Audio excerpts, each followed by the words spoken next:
Buenos días. Buenas. Bueno.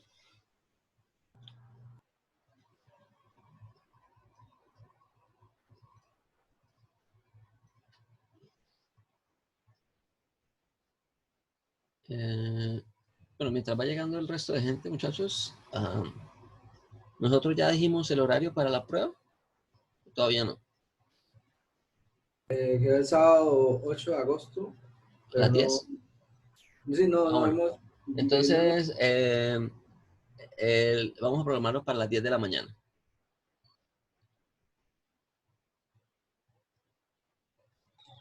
Profe, pero qué pena es que yo tendría clase de 9 a 11 el sábado. 9 a 11. Yo también, profe.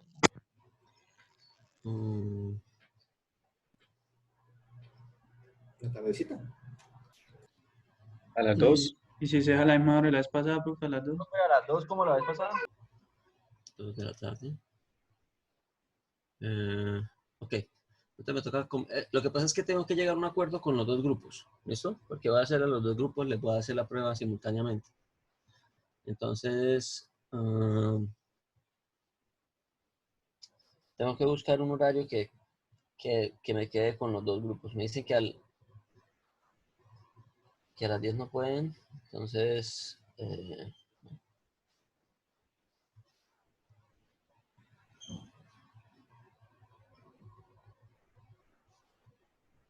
ok.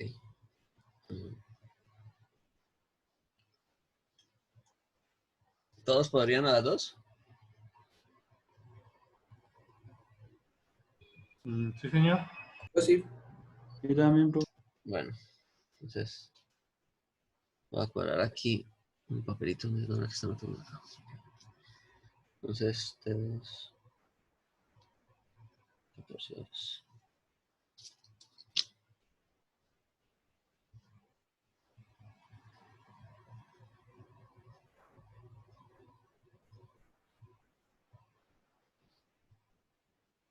Ustedes son H1, ¿no? Listo. Bueno, entonces continuamos con la clase pasada. ¿Tienen ahí en pantalla el ciclo? Sí, ¿no?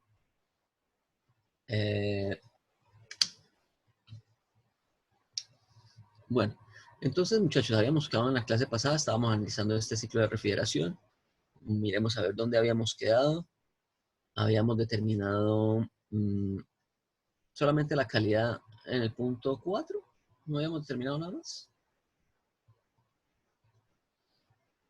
Parece que no.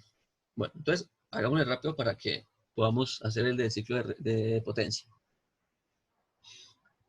Entonces, habíamos quedado aquí en este cálculo, ¿no?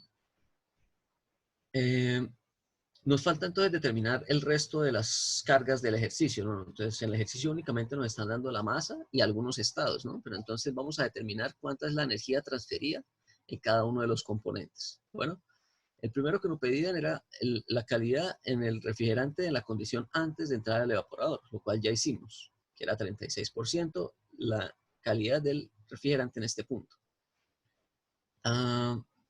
Entonces vamos a mirar cuál es la tasa de transferencia de calor en el evaporador, ¿sí? Entonces vamos a analizar el evaporador en donde está entrando un refrigerante con estas condiciones de mezcla, ¿sí? Y sale acá en unas condiciones de 1, ¿no? Entonces las condiciones de 1 ya las tenemos acá. Hace falta determinar las condiciones de la mezcla. Entonces vamos a determinar la tasa de transferencia de calor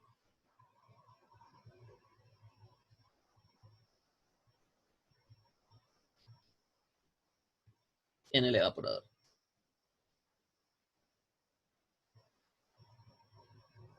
¿Listo? Ok.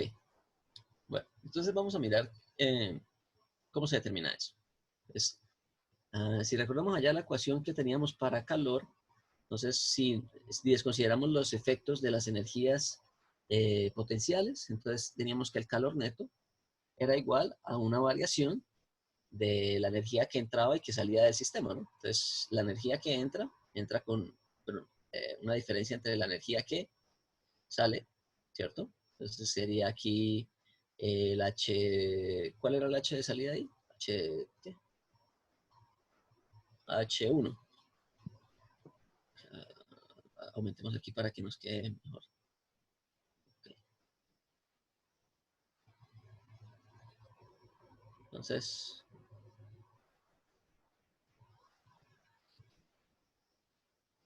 M punto por H1 menos H4.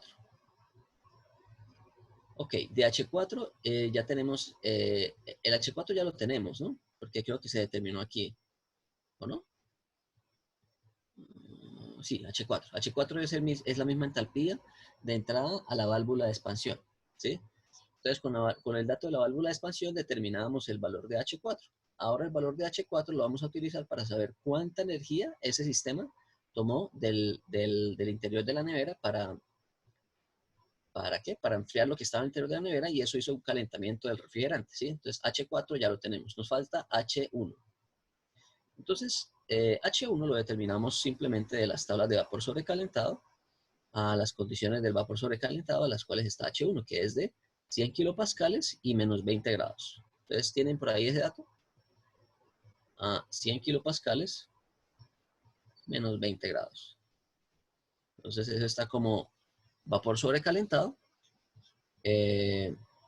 Y por favor, les pido que me digan a cuánto equivaldría eso.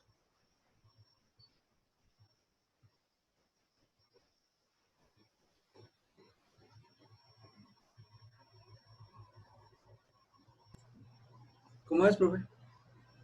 Refrigerante R134A a 100 kilopascales y menos 20 grados Celsius, ¿cuál es el valor de su entalpía?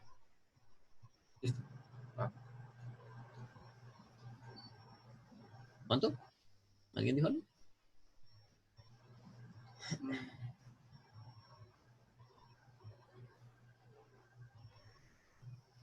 ¿A 100 kilopascales? Sí, Va.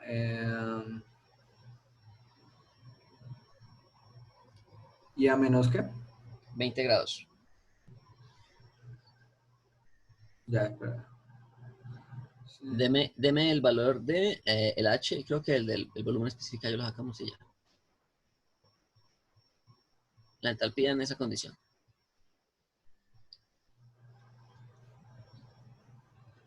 239,52.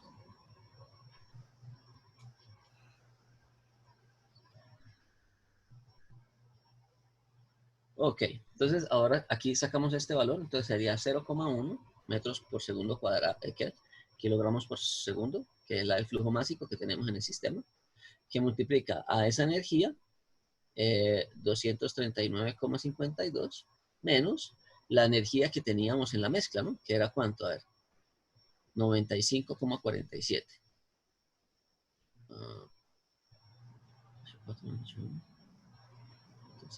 95,47. ¿Cuánto da eso?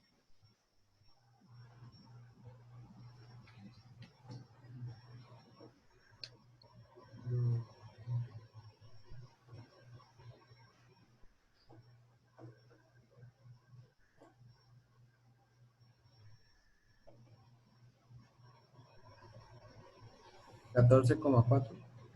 14,4 kilojulios por kilogramo. ¿Listo? Entonces, ese sería el calor neto transferido en el evaporador. Ok. Entonces, sigamos determinando en el resto de los otros componentes. En el siguiente ítem que nos dice el ejercicio, nos piden determinar la energía entonces, fíjense lo que nos dice acá. La tasa de transferencia de calor en el compresor sería el C, ¿sí? Entonces, raro que nos digan que en el compresor se está generando calor, ¿no? Pero bueno, eso es una condición que nos dan los ejercicios, ¿sí? O sea, por eso las ecuaciones de primera ley se van a adaptar a lo que nos diga un problema. En este caso, en el problema nos están diciendo que en el compresor hay una cantidad de energía que se está evaporando. Entonces, nosotros aplicamos la primera ley para el compresor para mirar cuánto es esa energía. Nos están diciendo que en el compresor están entrando 5 kilovatios de energía también en forma de trabajo de eje. Entonces, vamos a hacer el análisis en el compresor para mirar cuánto nos da. Profe, la ¿Sí? respuesta que nos dio de la tasa de transferencia de calor del evaporador no debería estar en... Perdón, en kilovatios, sí, señor. Sí, Kilovatios. Gracias. ya listo. Kilovatios, Kilovatios o kilojulios por segundo. sí. ¿Listo? Ok, sí, porque esto está en kilojulios por kilogramo. Ah, sí, ya. Y entonces se cancelan los kilogramos y queda kilojulios por kilovatio, por segundo. Entonces la tasa de transferencia de calor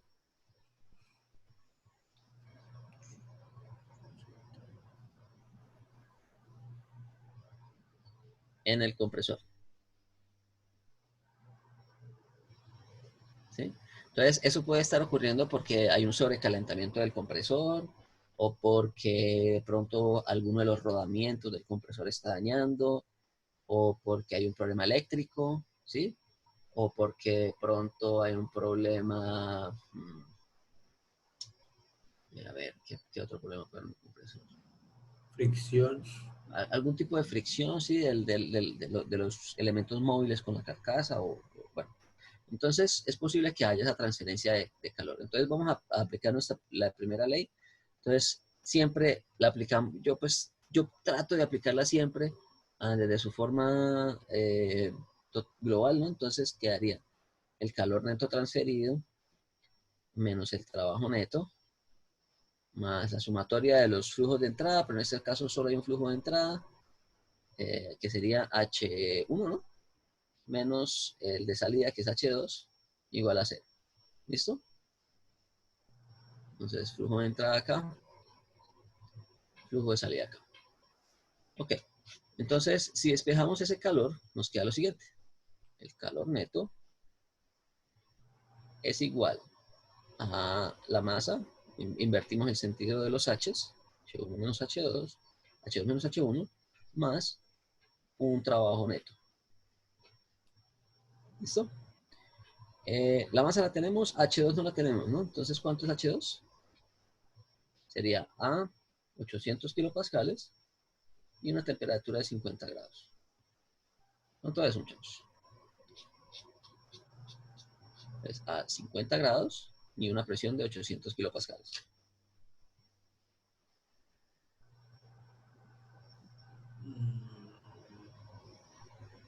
¿Y temperatura de cuánto, profe? 50 grados, ahí como está en el diagrama. Vapor sobrecalentado, ¿verdad? Sí, Serían 286,71. 286,71 Sí. ¿La qué? La entalpía, ¿verdad? entalpía.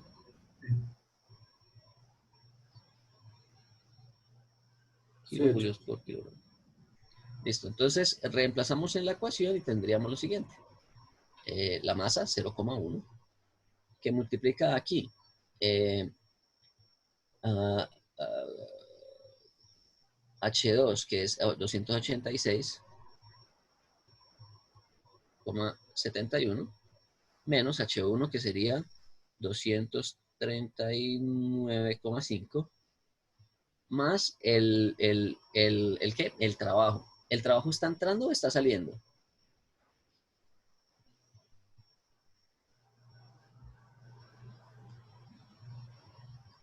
¿No? Entrando. Estaría entrando, ¿no? O sea, el trabajo se le está entrando, se le está suministrando al fluido. Entonces, aquí, si lo utilizamos de esta manera, como calor neto y trabajo neto, lo reemplazamos negativo, pues quedaría menos 5 kilovatios, que es lo que se está transfiriendo acá, ¿no? Miren, mirémonos acá.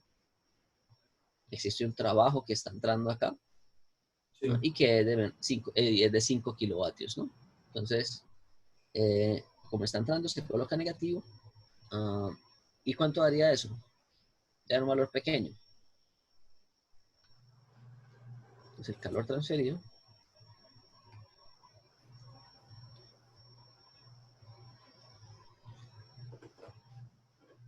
aquí sería el calor del evaporador.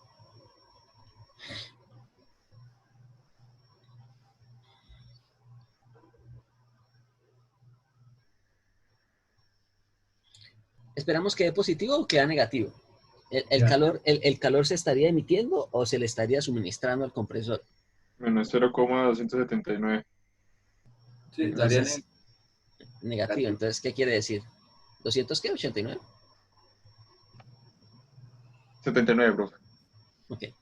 El calor está saliendo del... Está saliendo, ¿no? Entonces, sí, se está calentando por algún motivo, por fricción o algún otro motivo, y se está emitiendo esta cantidad de energía, ¿sí? Entonces, si nos fijamos, lo que teníamos ahorita es lo siguiente. De los 5 kilovatios que se le suministró al sistema en forma de trabajo, más o menos, ¿qué? Como el 10%. Sí, ¿no? Como el 10% se está gastando en forma de calor. Y el resto se le está transfiriendo a la sustancia. Profe, ¿y ese calor no será que el fluido lo está disipando? ¿Lo está sacando de su...? No, porque si cuando usted habla que el fluido lo está disipando, querría decir que el fluido lo estaría absorbiendo, ¿no? Sí, pero él viene del evaporador, ¿verdad? Él viene Sí, y ahí recibió un calor. sí, pero recuerde que a la salida del evaporador, ¿qué temperatura estaba? Mm, A la salida del evaporador sigue a 20 grados, menos 20 grados. O sea, el fluido estaría entrando en este caso, porque esto sería un caso que no sería viable, pues, menos 20 grados acá. Eso sería una temperatura muy bajita para un compresor real, ¿no? Eh, ¿Por qué? Porque esto empezaría de pronto a formar aquí hielo y eso no sería conveniente para el sistema. Normalmente esto está a unas temperaturas mayores. Estas temperaturas aquí del evaporar normalmente están a temperaturas mayores. Pero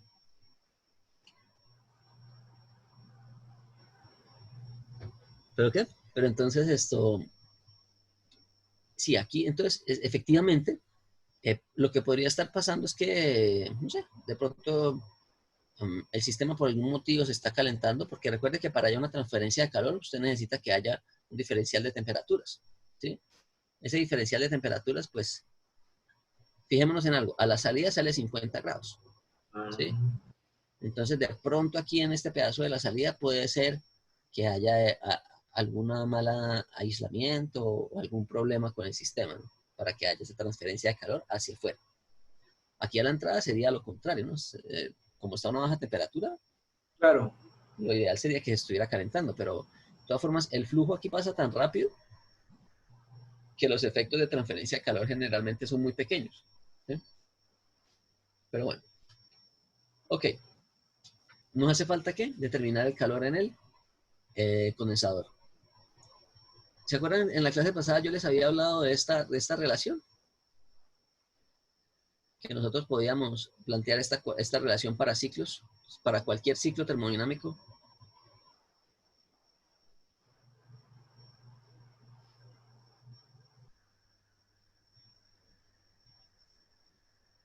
Teníamos esto, que el calor neto es igual al trabajo neto, ¿sí? Entonces, en este caso, si aplicamos esta ecuación, nos quedaría, creo que ya la teníamos por aquí abajo, ¿no? Sí, aquí, fíjense. Teníamos que el calor en el evaporador menos el calor en el condensador menos el calor en el compresor. Recordemos que el calor neto siempre es calor que entra menos calor que sale, ¿no? Entonces, el calor neto es calor que entra menos calor que sale y el trabajo neto es trabajo que sale menos trabajo que entra, ¿sí? Fijémonos en algo. Esto que tenemos aquí es básicamente calor que entra menos calor que sale. Es esta relación de acá, ¿sí? Y esta relación de acá sería menos trabajo que sale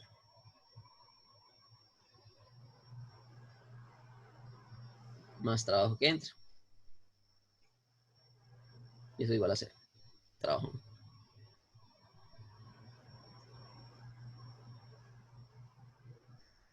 Entonces, nosotros podemos decir lo siguiente. Acá lo que hemos visto en azul para siempre mantener el mismo criterio que veníamos haciendo.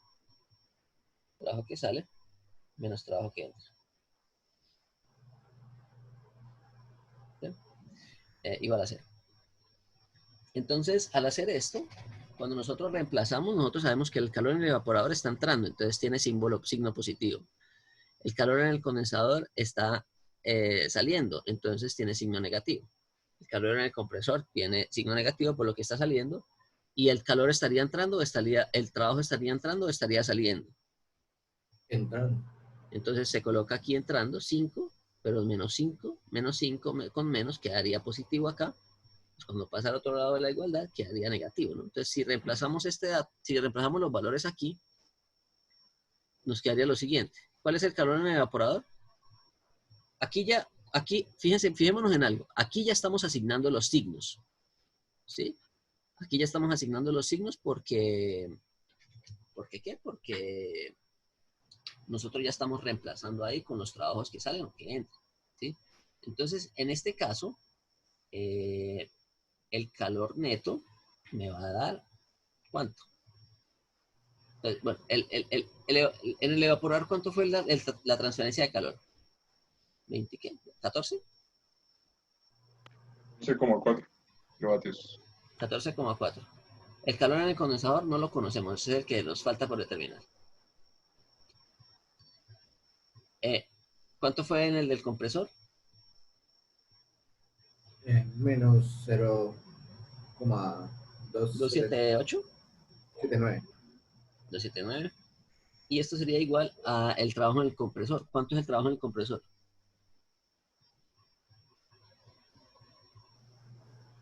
Eso es 5, ¿no? Eran 5. Estaría entrando, ¿no? Sí. Entonces, aquí queda, aquí es negativo, ¿no? Aquí queda positivo, ¿no? Porque en este sistema no está saliendo ningún trabajo, ¿sí? Solo está entrando un trabajo en el compresor. Entonces, este menos, que aquí ya le estamos incluyendo el menos acá, ¿sí? Este menos con este menos se cancela.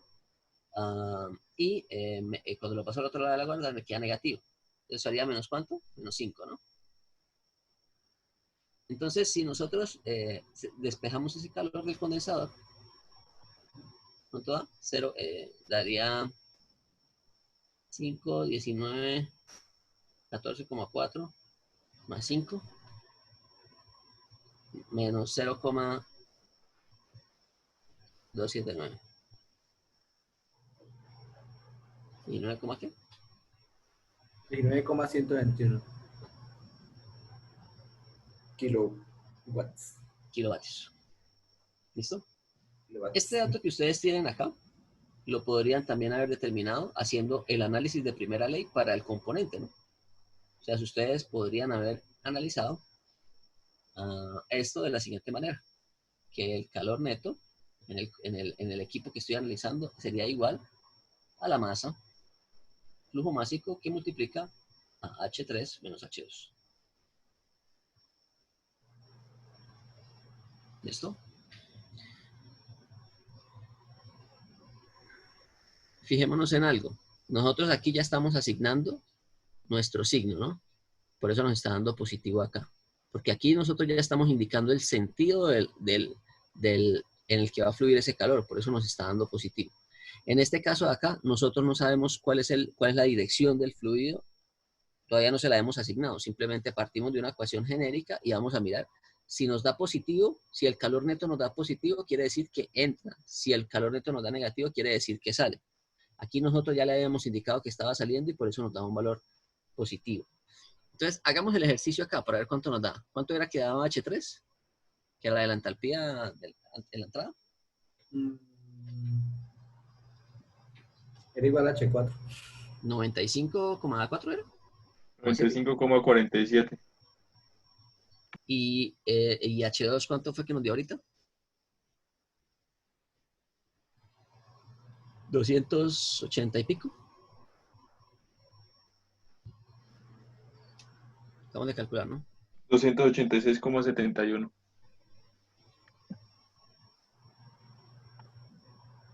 ¿Cuánto da eso?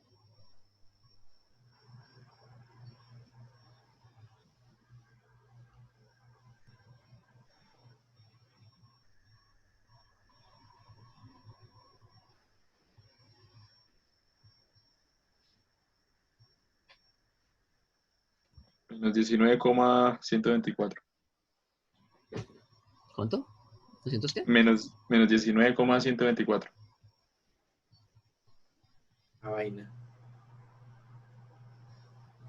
Entonces fijémonos en algo.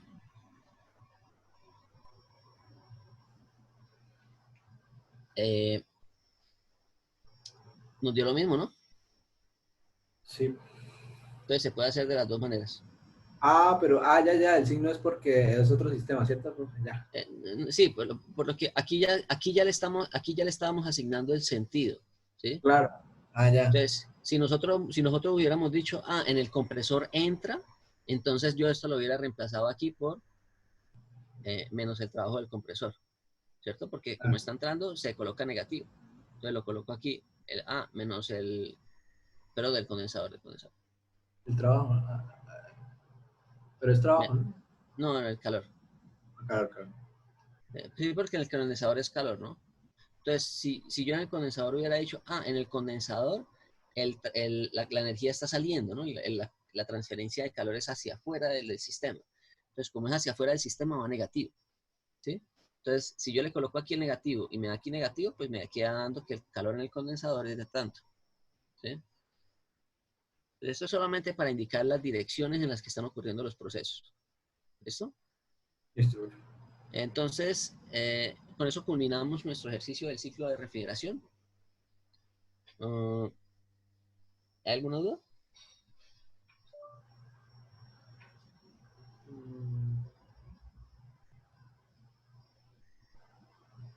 ¿No? Entonces vamos a mirar cómo ¿ustedes han visto eso en una nevera o en un dispensador de agua o en un freezer por ahí de alguna fábrica o si alguno tiene un bar y tiene la cerveza ahí? ¿Sabe cómo es el ciclo de refrigeración físicamente?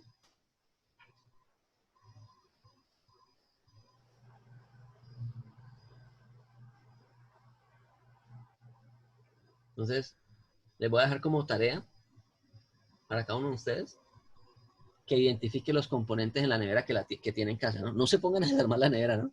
Solamente que les pido que traten de identificar los componentes en la nevera, ¿no? Entonces, ¿cómo les sugiero que lo hagan? Entonces, por ejemplo, yo estaba buscando patentes de neveras en internet, ¿no? Entonces encontré una patente en Google Patents. Entonces ustedes pueden buscar la base de datos de patentes de Google, está bastante buena. Yo he encontrado bastantes patentes por ahí de diferentes equipos. Entonces, recomendación, si les interesa algún tema en especial, de refrigeración, si les gusta, no sé, motores o algún sistema mecánico, algún mecanismo, busquen por patentes, ¿sí? Es una buena forma de entender cómo funcionan equipos de manera técnica, porque muchas veces en la ingeniería, cuando uno hace el curso de ingeniería, muchas veces las cosas se quedan en la parte teórica, ¿no? Entonces siempre es bueno ir un poco más allá y mirar técnicamente cómo funcionan los equipos. Una buena forma de hacerlo es mediante el análisis de patentes. Entonces aquí busqué una nevera que estuviera en el mercado, entonces una Whirlpool, que se encuentra en el mercado fácilmente, y para esa le encontré su propia patente, ¿sí? O una patente muy similar. Entonces, esta es la nevera Whirlpool. Y esta patente está aquí, ¿no? Entonces, por si la quieren buscar, este es el número de la patente, este es el modelo de la nevera. ¿Listo? Sin ese paréntesis ahí. Entonces, si venimos acá, pues la nevera es esta, ¿no? Tiene aquí una zona pues, de nevera como tal, y aquí abajo queda la parte del congelador, ¿sí? Entonces, zona de baja temperatura y una zona de temperatura media. Bueno, no tan baja, ¿sí? Entonces, en esta parte de acá se produce el hielo que sale por aquí a través del dispensador que está en la otra diapositiva, ¿no? Bueno, si nosotros pudiéramos mirar esta nevera, vamos a ver que en la parte de acá la hielera tiene como un agujero, ¿sí? Hay una especie de agujero ahí. Y vamos a mirar para qué sirve ese agujero. Entonces, por aquí sale el hielo para el dispensador y aquí saldría una cantidad, ya vamos a mirar de qué. Entonces, en la patente me muestran cómo está distribuido esa nevera, ¿sí? En la patente no aparece en dónde está el compresor, ¿no? Pero entonces fijémonos, esta es la vista lateral aquí a la izquierda, sea, sería la vista en este sentido, y este de acá sería la vista en este sentido. Entonces, si nosotros nos vemos, en el congelador tiene como una especie aquí de cuña o de una pendiente que ocupa un espacio, ¿no? Entonces, debajo de este espacio aquí quedaría el compresor con la unidad de condensación, ¿sí? Entonces queda aquí el compresor. Eso sí no encontré qué tipo de compresor era. Y aquí quedaría su unidad de condensación, que sería un serpentín, ¿no? Entonces entraría por acá y saldría por acá. Y normalmente tienen un ventilador para que eso se estimule, ¿no? Entonces, aquí debe quedar, digamos, el área de alta presión y caliente, que sería en el diagrama que nosotros teníamos aquí atrás, sería esta región, ¿no? O sea, después incluiría el condensador, todo el compresor, el condensador y la línea hasta la válvula de expansión. En la válvula de expansión, que normalmente, yo se las mostré, ¿no? Es como una especie bueno, es una válvula, ¿sí? Entonces normalmente es así como una válvula en una forma de T. Ahí entrarían los gases calientes, ¿sí? Y los gases calientes pues se hacen pasar aquí por un evaporador que es el que se encuentra acá, ¿sí? Esta cajita que vemos aquí es el evaporador, que es donde está la zona fría. Entonces aquí tendríamos nuestra zona fría, ¿sí? Donde está el refrigerante a bajísima temperatura, y por eso es que aquí nosotros tenemos el freezer, ¿no? Que sería la parte Vegetal. de congelador, ¿no? Donde estarían los fríos. Entonces, ¿qué Mm. pasa?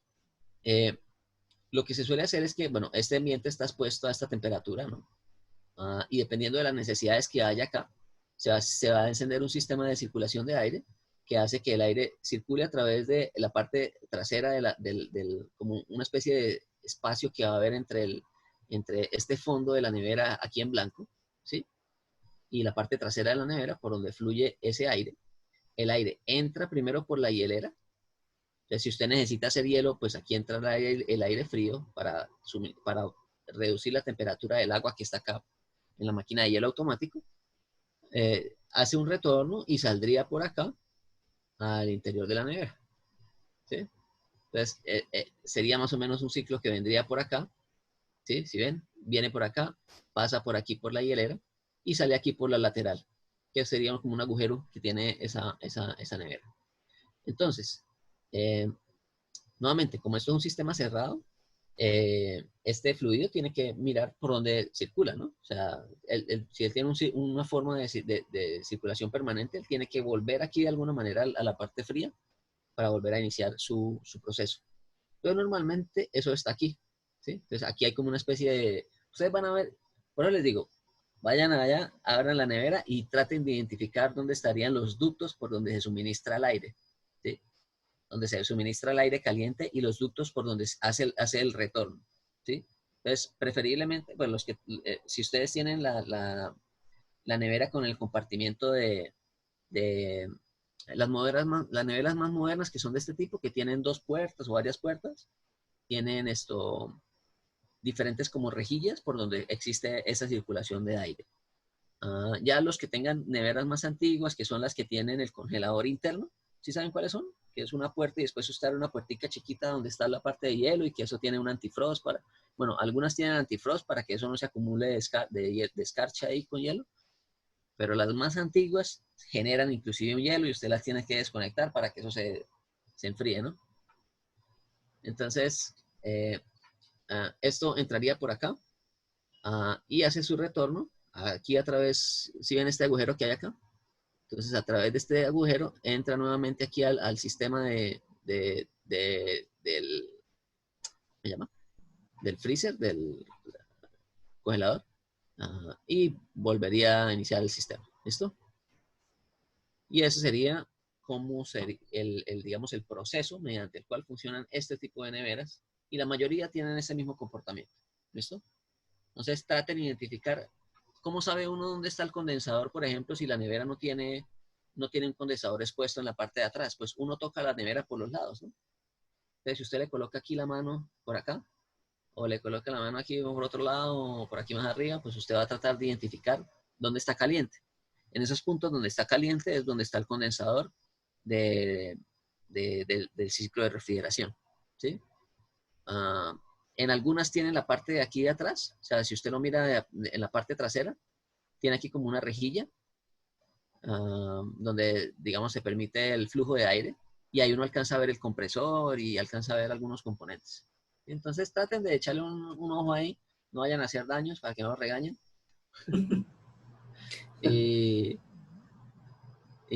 Pero es más como por curiosidad, ¿no? De que entiendan cómo funciona un ciclo de refrigeración. Todos tienen un ciclo de refrigeración en la casa.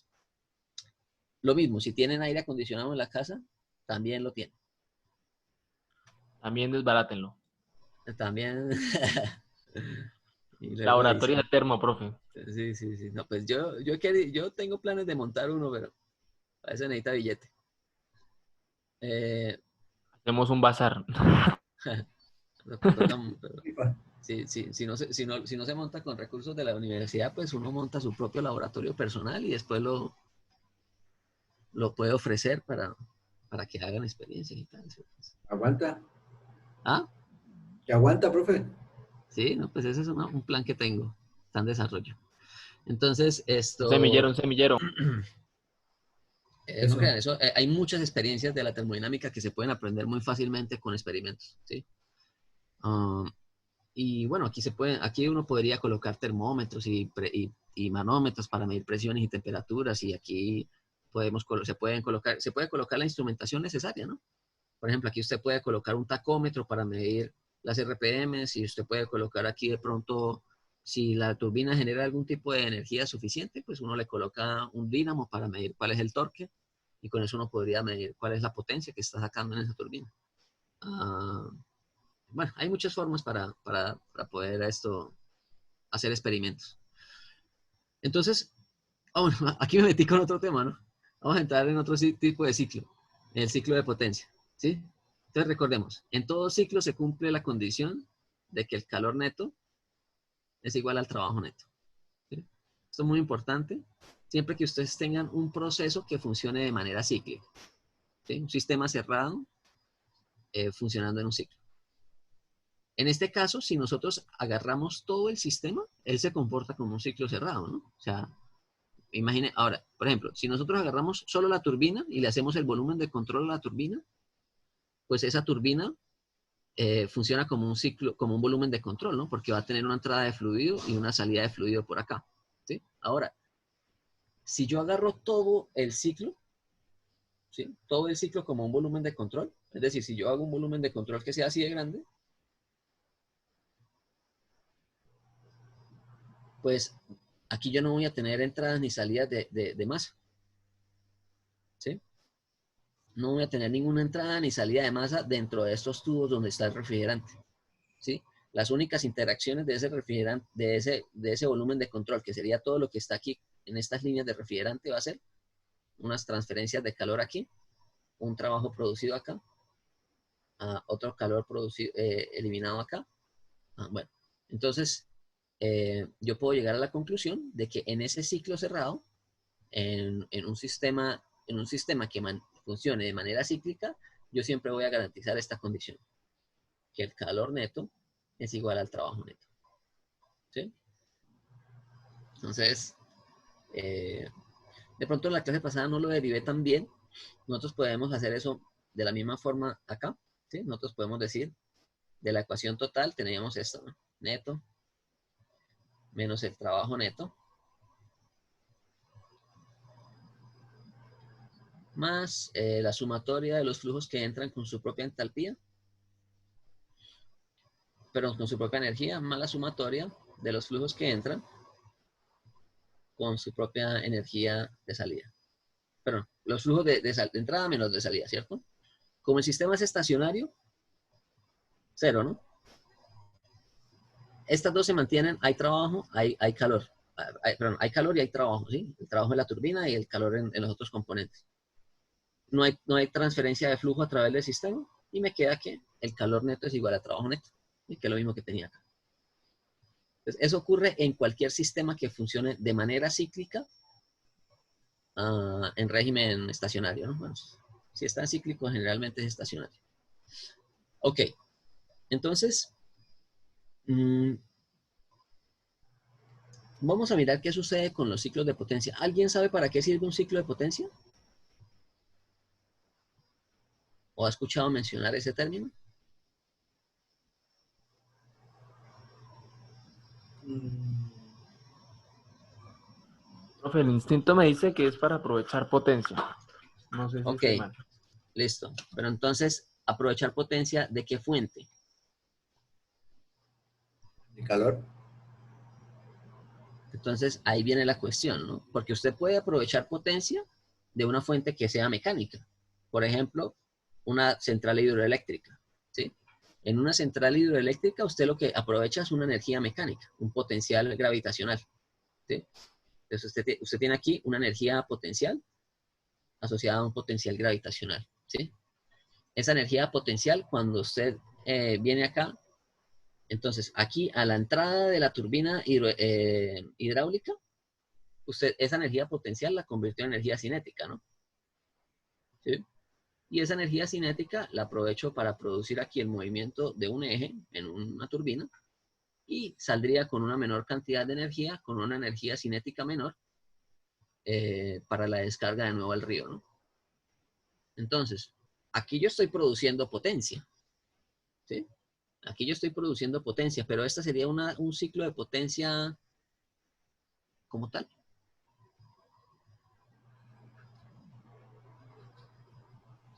Cuando No porque hablamos tiene que de, volver al...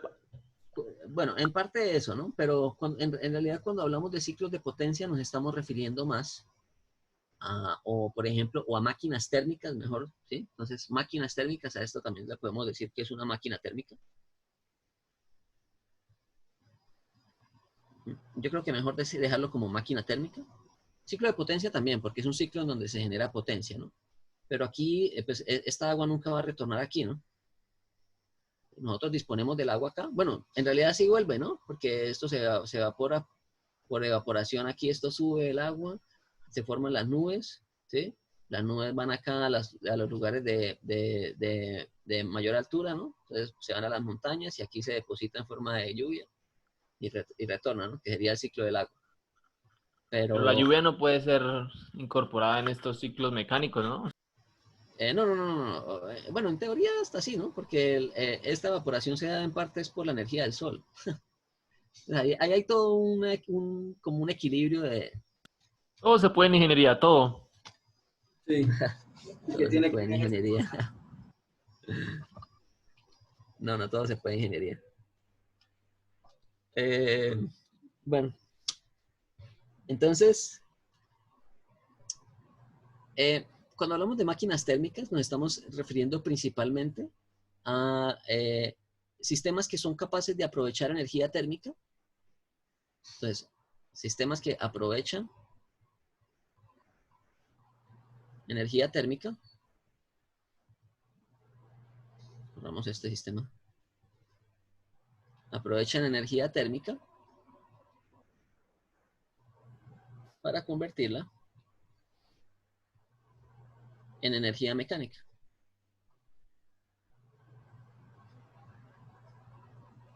Particularmente un trabajo rotacional. ¿Listo? Entonces, ¿qué máquinas tienen esa capacidad?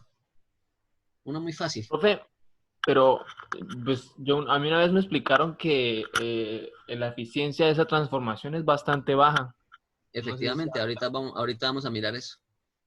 Entonces, por eso es que me gusta hacer la separación entre máquina térmica con estos sistemas que también producen potencia, ¿no? Porque cuando usted dispone de energía mecánica y produce energía mecánica, las eficiencias son mucho mayores, ¿sí?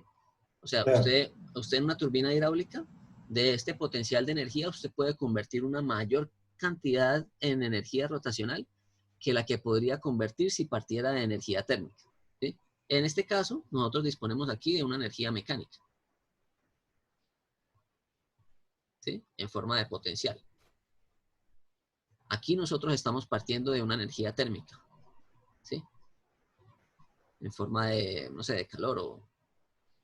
la combustión interna contaría como calor, como energía térmica. Efectivamente, sí, efectivamente. Entonces, la gasolina, cuando usted la mete allá Es, en los pistones, esa gasolina tiene una energía química, ¿sí? Lo que pasa es que durante la reacción de combustión, esa energía química se libera produciendo unos gases calientes, ¿sí? Esos gases calientes tienen la capacidad de producir un trabajo y ese trabajo es el desplazamiento del pistón hacia abajo, ¿sí? Y ese pistón está acoplado a un componente que ustedes ya conocerán, ¿no? ¿Qué es cuál? ¿Qué es así? Bueno, aquí está el eje. Viene acá, y acá tiene una cosa así, y después viene por acá, y después aquí. Cigüeñal creo que es que se llama. El cigüeñal, ¿no? Cigüeñal. Entonces, sí que es como una especie de... Una cosa aquí, así que está rotando, ¿no? Bueno, aquí quedó horrible, pero bueno. Entonces... Parece un árbol de levas. no, el árbol de levas es diferente, ¿no? Un árbol de levas es uno así, el otro así, y el otro por acá así. Bueno, en fin. Entonces... el cigüeñal tiene la capacidad de convertir ese trabajo en... Recordemos que el trabajo realizado en un pistón no es un trabajo rotacional, ¿no? Es un trabajo reciprocante, es un trabajo lineal, ¿sí? Entonces los gases de combustión acá tienen una alta temperatura y tienen la capacidad, cuando aquí ocurre la chispa en el interior del cilindro, hacen que este pistón se mueva hacia abajo, ¿sí? Y este pistón está acoplado a lo que llaman la biela, ¿no? Bueno, ese motor quedó, pero que da pena. Entonces, esa biela está acoplada aquí, ¿sí? Y el movimiento del cigüeñal, pues hace que esto baje y suba.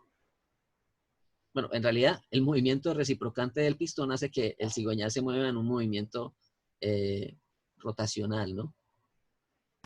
También tiene un Ajá. contrapeso, ¿no? ¿Parece? No, lo que ellos tienen es lo que llaman un volante, ¿no? No sé si han escuchado Balancín. ese término. No, el volante. El volante de los motores, que normalmente es una rueda aquí grande. Eso se ve más como en los motores grandes, así como en las mulas. ¿Sí? Entonces, ese cigüeñal está aquí acoplado a un volante. ¿Sí? Que es un disco, pues es un disco que gira cuando el motor está funcionando. ¿Sí? Esto básicamente es una batería mecánica.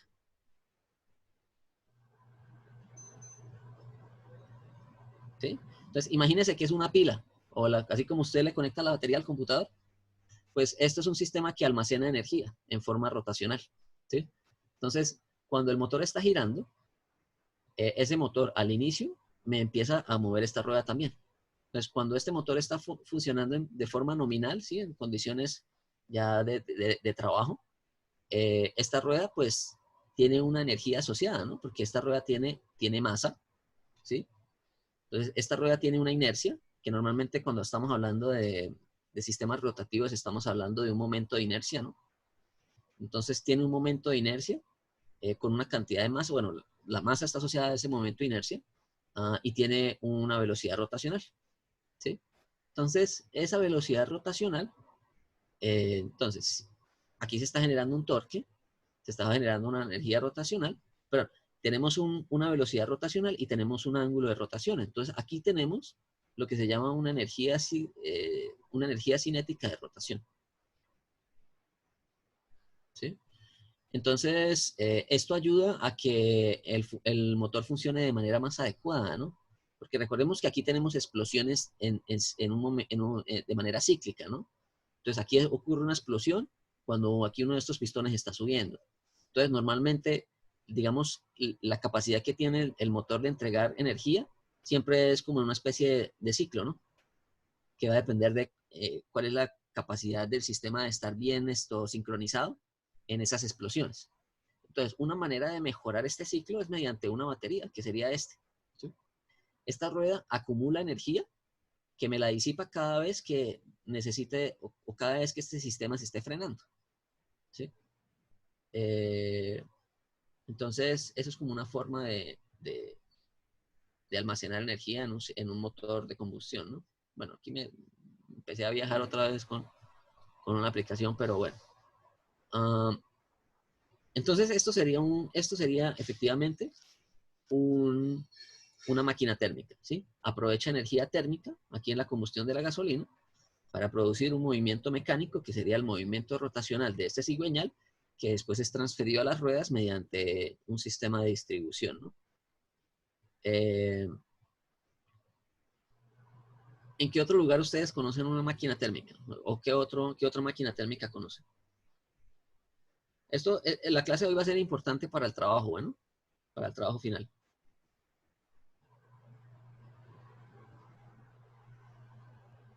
No sé.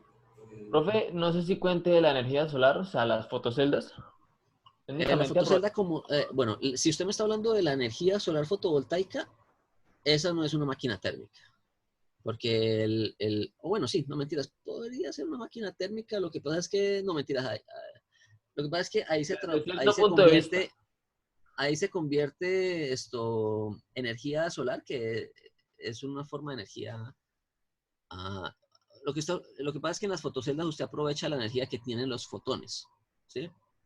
Entonces los fotones tienen una capacidad de energía que incide sobre la celda, ¿sí? Y esa cantidad de energía, las celdas tienen un material que es fotosensible, eh, y que me produce una diferencia de energía, de potencial eléctrico cuando es incidido por esa radiación solar, ¿no? Entonces, el panel solar me produce inmediatamente un trabajo eléctrico. Pero sí tiene razón, podría ser una máquina térmica, porque aquí nosotros tenemos una forma de calor transferido en forma de radiación. ¿Sí? Entonces sí, es posible decir que sí. ¿Sí? Pero hay otra forma de energía solar que es como más evidente, esa conversión de energía térmica en energía. Porque es que, o sea, usted no necesita que este panel esté caliente. ¿Sí? Usted lo que necesita es que le esté incidiendo luz. ¿Sí? Ahora, la mayor cantidad de luz se le suministra cuando recibe la mayor cantidad de calor también, ¿no? Pero lo que necesita como tal es luz. Necesita fotones. ¿Qué otra máquina térmica? Las turbinas de gas, de vapor. No El- sé si, o no sé si una caldera. no, la caldera es un componente. Recordemos que una máquina térmica está compuesta de muchos componentes. ¿Sí?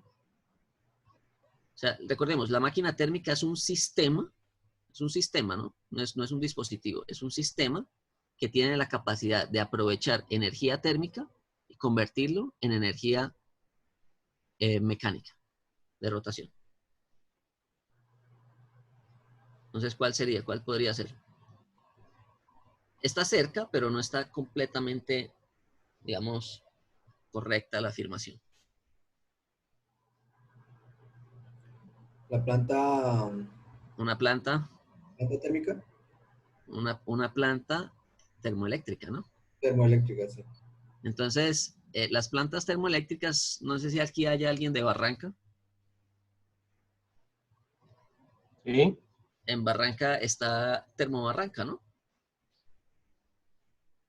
Entonces, en Termobarranca, ¿qué se hace? Yo no sé si todavía esté funcionando. Yo he escuchado que la iban a desactivar, pero no sé si todavía esté en operación. ¿Ya? Lo podrían buscar por ahí si Termobarranca todavía está operativo. Entonces, en pues, Termobarranca, yo no había escuchado el termobarranco. ¿no? Bueno, entonces, lo que O lo no que pasa sé es si que se refería a la planta eléctrica que posee Barranca Bermeja, porque ellos aprovechan la ciénaga para hacer sacar electricidad. pero la sacan de energía quemando un combustible, ¿no? Y también de la ciénaga también sacan para suministrar el agua. Sí, eso sí, Profe, porque, sí, aquí me parece que ahora creo que se llama Calorcol. Calorcol. Ah, entonces sí Ya. se acabó. De pronto fue que lo vendieron, o quién sabe. Pero antiguamente llamaba Termobarranca, ¿no? Entonces, eh, básicamente, ¿en qué consiste una planta eléctrica? Una central termoeléctrica. Ay, yo tenía una imagen más bacana. Espera a ver si consigo una mejor aquí en internet. Central. O ciclo de potencia, ¿será? Ciclo de potencia. Vamos a ver.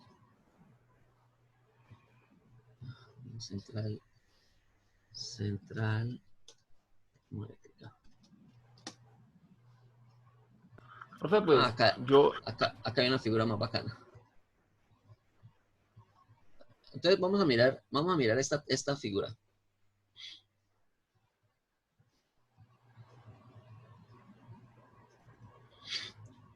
¿Sí les aparece en pantalla? Sí, señor. Sí, ahí se ve. Entonces, pensemos en lo siguiente, nuevamente. La central termoeléctrica se utiliza para convertir energía térmica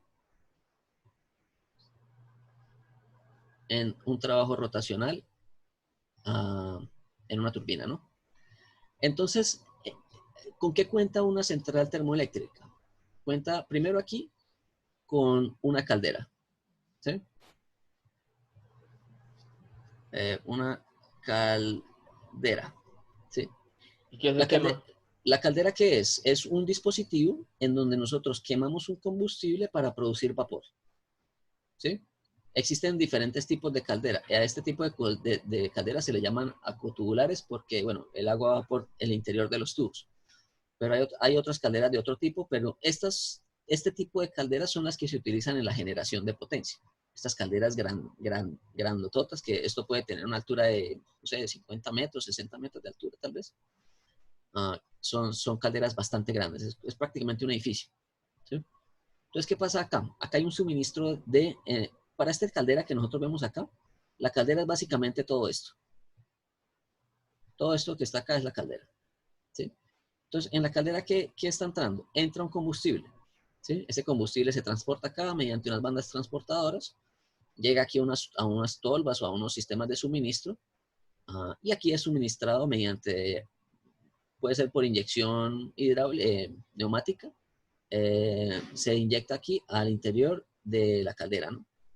Aquí en la caldera, cuando esto ya está operando de manera permanente, pues ella ya está caliente, entonces normalmente tiene un proceso de encendido que se utiliza de pronto a veces madera para encender esto o inyectores con gas natural, ¿sí?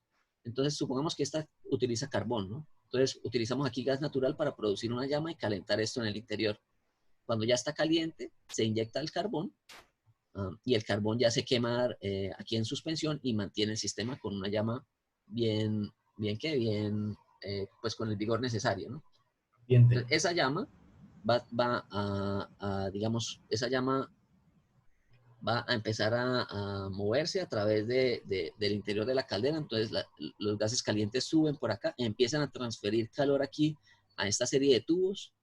Cada uno de estos grupos de tubos tiene nombre. Esto es un supercalentador, sobrecalentador secundario, sobrecalentador primario. Después viene aquí, esto se conoce como un economizador.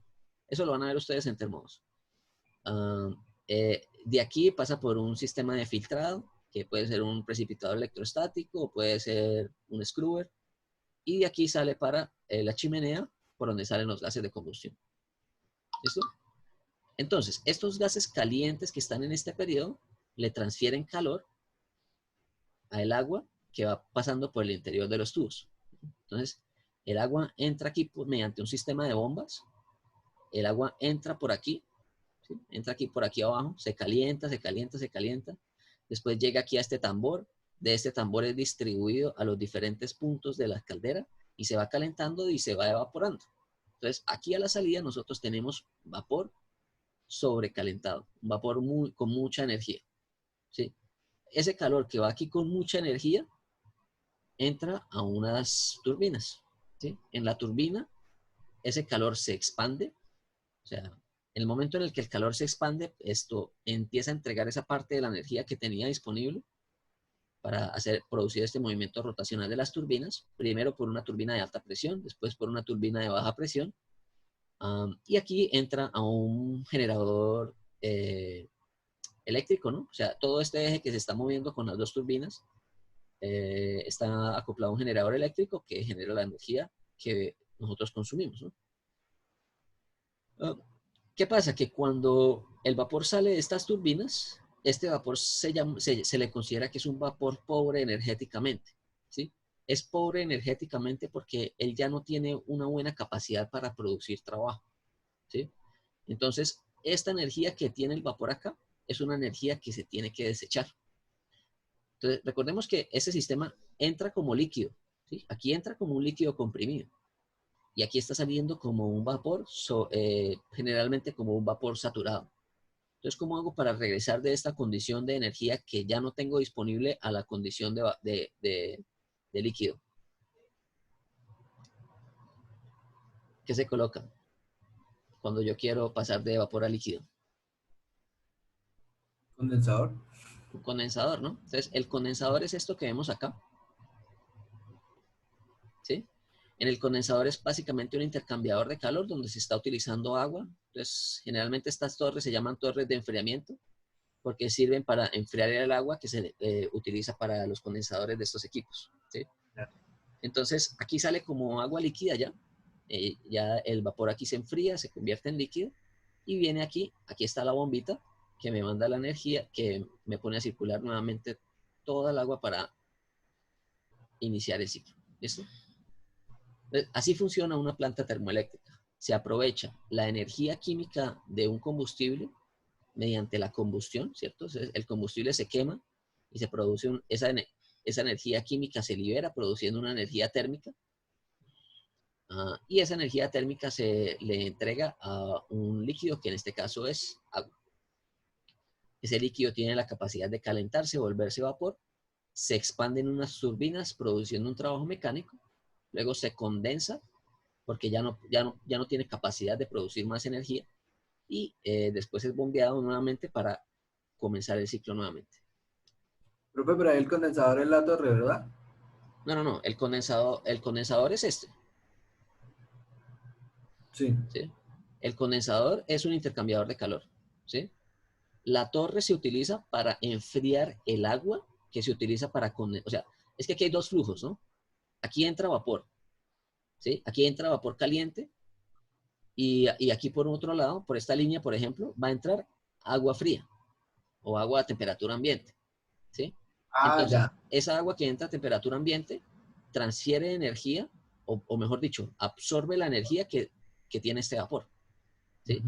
Entonces, al absorber la energía que tiene este vapor, aquí el agua que entró sale calentada, ¿sí? Esta agua que entró aquí sale aquí caliente. Y el vapor que entró acá sale aquí como líquido saturado. Ah, ya. ¿Listo? Profe, Sí. ¿Sí? haciendo un paréntesis, ¿qué pasaría, por ejemplo, si una turbina se le llega a hacer una parada, se acaba la energía eléctrica ahí? Cuando usted habla de la energía eléctrica del país o algo así. No, por ejemplo, ahí que está conectada con una línea eléctrica, una red. Pues sí, obviamente. O sea, si el generador se paró por algún motivo, pues aquí ya no genera, ya no genera energía eléctrica. ¿Sí? Ahora, si su planta requiere la energía eléctrica de este sistema, normalmente las plantas tienen sistemas auxiliares de generación, ¿no? Porque es que, ¿qué pasa? Que esta energía eléctrica es para suministrarla al sistema, ¿sí? Al sistema interconectado, ¿no? Que llaman, que sería toda la energía del país, ¿sí? Entonces, cada planta contribuye con una porción de ese pastel de energía que consume el país, ¿sí? Entonces, en Colombia, en general, la generación de este tipo de energías es bajita, es como el 20%, creo. Más o menos, sí, más o menos el 20%. 71, sí, más o menos por ahí.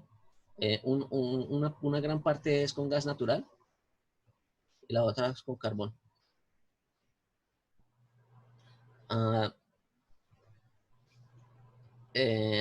bueno, creo que con gasóleo también, no estoy seguro. Entonces, ¿qué pasa? Que si su planta, parte de la energía del consumo de aquí otros componentes auxiliares dependen de la producción de energía de esta planta, pues normalmente lo que tienen son los que llaman las plantas en los edificios, ¿no? ¿Alguien aquí vive en un edificio? O bueno, ¿qué pasa cuando se va la luz en un edificio? Normalmente en los edificios no se va la luz, ¿no? O se cae Oh, por sí, unos sí. segundos mientras entra en operación, ¿qué? Una planta, ¿no? Y esa planta, ¿cómo funciona? No puede funcionar con energía eléctrica, ¿no? Con gasolina. Generalmente funcionan con diésel, ¿no? Ujú. Entonces son motores diésel que tiene acoplado un generador eléctrico. ¿Listo? Tiene acoplado un generador eléctrico que le suministra la energía necesaria para suplir las demandas del apartamento. ¿Listo? Entonces, volviendo aquí al diagrama que yo tenía, pues vamos a borrar todo esto. Entonces volvemos aquí a nuestra central termoeléctrica. Entonces aquí tenemos nuestra caldera, ¿sí? Entonces aquí caldera. Tenemos el suministro de combustible, que aquí parece ser carbón. Entonces, la energía calorífica obtenida en la combustión se emplea para producir vapor, ¿sí? Entonces, esta energía liberada por la combustión se le transfiere al fluido de trabajo, que en este caso es agua. El agua se evapora a través de estos tubos, entra a las turbinas con alta energía, producen el movimiento rotacional de un generador eléctrico, que tiene un alternador también, y produce... esto tiene que ser a una determinada frecuencia, ¿no? Porque nosotros consumimos energía a 60 Hz. En Europa es a 50. Entonces, esto tiene que girar con una velocidad que está bien establecida, de tal manera que... ¿Cómo? 377 radianes por segundo. Bueno, y de aquí, esta energía, pues va a los transformadores para generar la corriente con alto voltaje, ¿no? Que es una forma eficiente de hacer la transmisión de energía del sistema, ¿no? Entonces, esto que tenemos acá es lo que a usted le llega en la cuenta de la luz. No sé si ustedes han visto la cuenta de la luz. Agarren allá un recibo de la luz de la casa. ¿Sí? Entonces, el costo, cuando usted vaya y busca, por ejemplo, aquí en Bucaramanga, a usted le llega un recibo de la ESA, ¿no? En ese recibo de la ESA, usted tiene que pagar un valor. Generalmente le dicen, usted consumió tantos kilovatios hora. ¿Sí? Esto es un valor de energía. ¿Sí? Usted consumió tantos kilovatios hora. Y el costo del kilovatio hora es de... ¿alguien me podría confirmar cuánto es? ¿O se acuerda? Creo que es como 500 y pico. 500 pesos, sí. Como 500 pesos, ¿no? Entonces, esta energía que usted consume está cuantificada en 3 elementos. ¿O 4? Creo que son 4. Generación. Eso, generación. Transmisión. Distribución. Y comercialización. ¿Listo? Entonces, el costo por kilovatio que usted consume en su casa, bueno, si nuestra matriz energética estuviera basada en energía termoeléctrica, sería la asociada a este costo de generación. ¿Listo? Entonces, usted le estaría pagando al generador eléctrico una proporción de lo que usted está consumiendo en su casa. ¿Sí? Al que tiene ¿qué? Al que tiene al que se ganó la subasta de transmisión, ¿sí? Entonces, hay otra empresa que hace la transmisión. La empresa famosa aquí en transmisión es la ISA, ¿no? ¿Qué es lo que significa ISA? ¿Sí es ISA? ISA, sí. ISA. Bueno, no me acuerdo qué es lo que significa. ¿Sí? Ya están los distribuidores que son ya en la distribución, ya en los lugares, ¿no? Entonces, cómo se hace la distribución a partir de subestaciones eléctricas, ¿no? Entonces, no sé si ustedes han visto las subestaciones eléctricas en la ciudad o reconocen alguna. ¿No? No, Sí, hay una subestación eléctrica fácilmente que podrían ustedes ver que hay después del puente de la Flora, ¿no? O sea, cuando usted pasa el puente de la Flora, 33. ahí por la 33, sí, antes de empezar la 33, ¿sí? Ah, sí, ahí hay una. Ahí hay una ¿qué? Hay una Subestación. una subestación, ¿no? Entonces, el que opera la subestación es ese que está encargado de la distribución del servicio, ¿no? Y la comercialización, pues, es la empresa con la cual usted contrata la energía, ¿no? Que en el caso de Bucaramanga es la ESA. ¿Sí? A nivel, digamos, de las ciudades, eso se vuelve más bien monopolios, ¿no? Usted no puede escoger, yo quiero que me venda la energía la ESA o que me venda la energía tal otra empresa, ¿no? Electricaribe. Entonces, pero esa comercialización sí la pueden hacer las grandes industrias, ¿sí? Entonces, por ejemplo, una empresa grande como decir una cementera, ¿no? Entonces, una cementera sí le puede decir, venga, yo le voy a comprar la energía a la central termoeléctrica Termotasajero, ¿sí? O a TEPSA, o yo le compro la energía a Termobarranca. Sí. ¿Qué es lo que debe hacer Ecopetrol? ¿Sí? Ecopetrol yo creo que utilizará parte de la energía de Termobarranca para la operación de la refinería. No sabría decirlo, ¿no? Estoy especulando, pero yo asumiría eso, porque la gran carga, la gran demanda energética en Barranca es la operación de la refinería. Entonces, probablemente la central termoeléctrica está ahí por ese motivo. Entonces, básicamente, ya en el aspecto real físico, una planta termoeléctrica se ve así. ¿Sí? Entonces, esta es una planta termoeléctrica, una central termoeléctrica que opera aquí en carbón. Entonces, aquí vemos el depósito de combustible. Ese combustible se hace pasar aquí por unos sistemas de transporte por bandas, aquí a la unidad donde están todas las calderas. Yo creería que aquí hay 3 unidades, 3 calderas. Entonces, me da la impresión de que aquí hay 3 calderas. Podrían verificar, no, ahorita no tengo el nombre como tal de esta planta, pero bueno, en internet se encuentra fácilmente, ¿sí? Esta imagen es fácil de encontrar. Yo la iba a colocar aquí, pero la referencia, pero se me olvidó. Entonces, aquí quedan las unidades, que son las calderas. Entonces, probablemente son varias unidades, porque tenemos 2 chimeneas, ¿no? En realidad Sí. tenemos 3 chimeneas. ¿Sí? Entonces, aquí tenemos 3 chimeneas.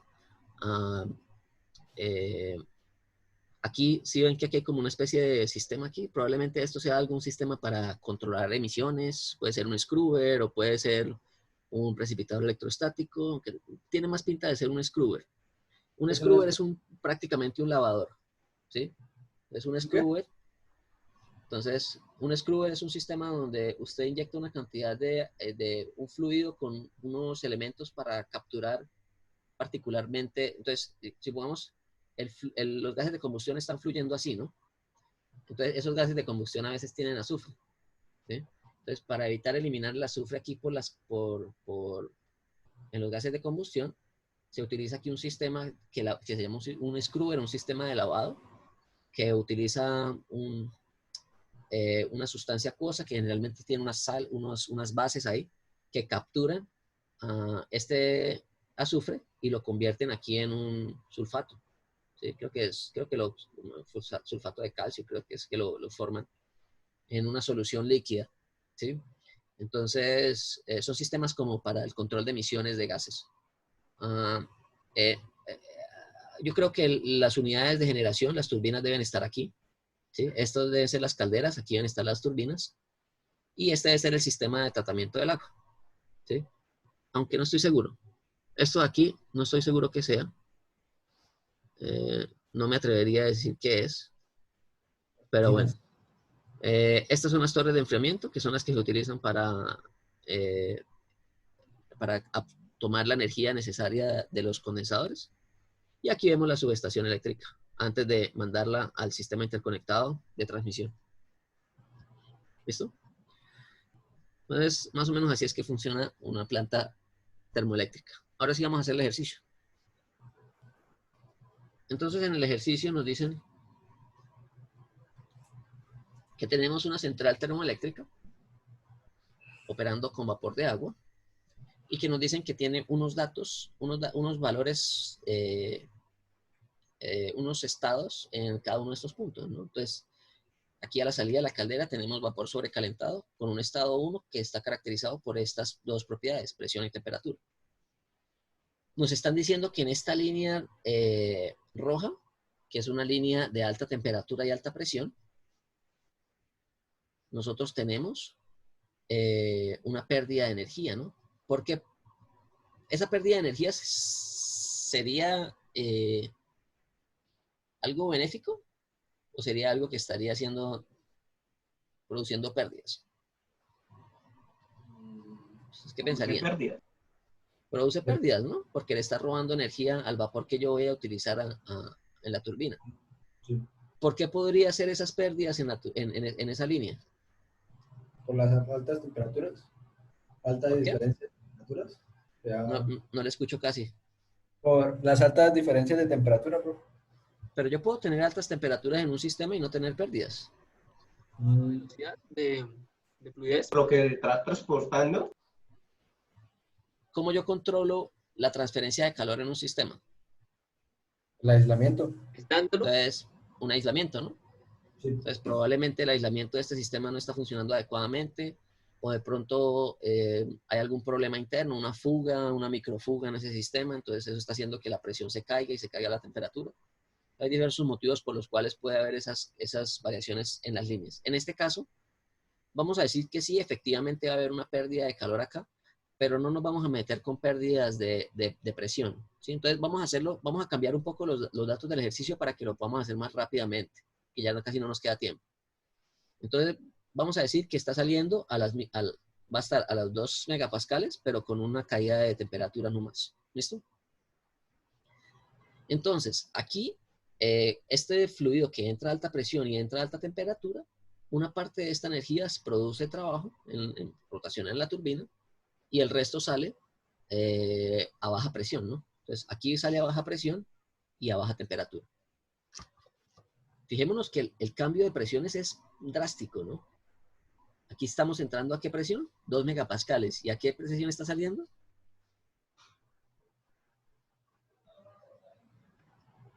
A 15 15. 0,015. 0,015 megapascales, ¿no? Entonces hay una caída drástica de la presión. Aquí estamos pasando entonces, de 2000 kilopascales a 15 kilopascales. ¿Sí? De hecho, esta presión es una presión de vacío, ¿no? Porque la presión atmosférica es 100 kilopascales. Sí.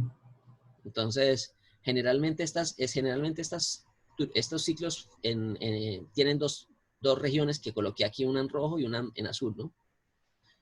Bueno, entonces, antes de hablar de eso, vamos a mirar qué sigue. Sigue el condensador. Entonces, aquí en 3, estamos diciendo que sale un vapor pobre energéticamente.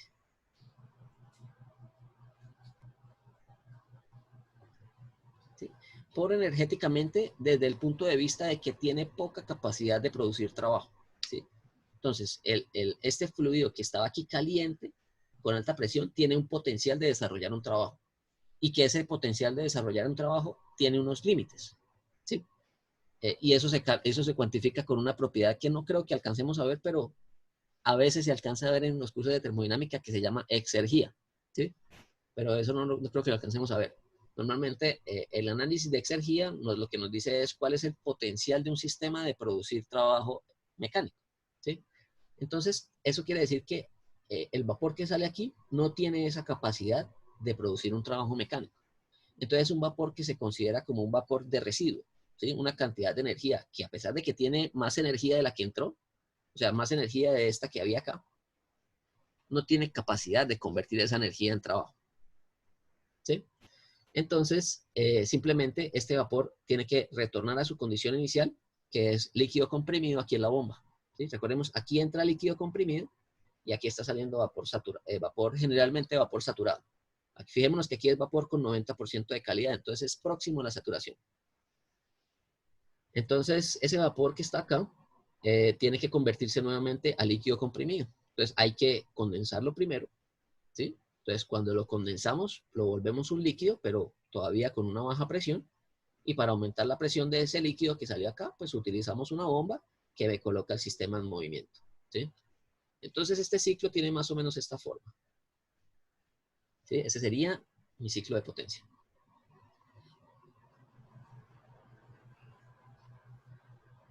Entonces, vamos a cambiar algunos datos. Aquí también nos están diciendo que en este condensador hay una caída de presiones. Entonces, vamos a desconsiderar esa caída de presiones y vamos a decir que también es 15 kilopascales. ¿Sí? Aquí se mantienen 2 y aquí se mantienen 15. Y el resto de propiedades las vamos a mantener iguales. Es para que podamos hacer el ejercicio más rápidamente, porque si colocamos estos dos valores, nos va a tocar interpolar y hacer otro montón de cosas. Entonces tratemos de por lo menos de calcular estas dos primeras y ustedes calculan las otras como tarea. Entonces, lo primero que hay que hacer es identificar, hacer el diagrama, ¿no? El diagrama es la forma más fácil de empezar a analizar el ejercicio. Entonces, coloquemos aquí nuestro diagrama. ¿Sí?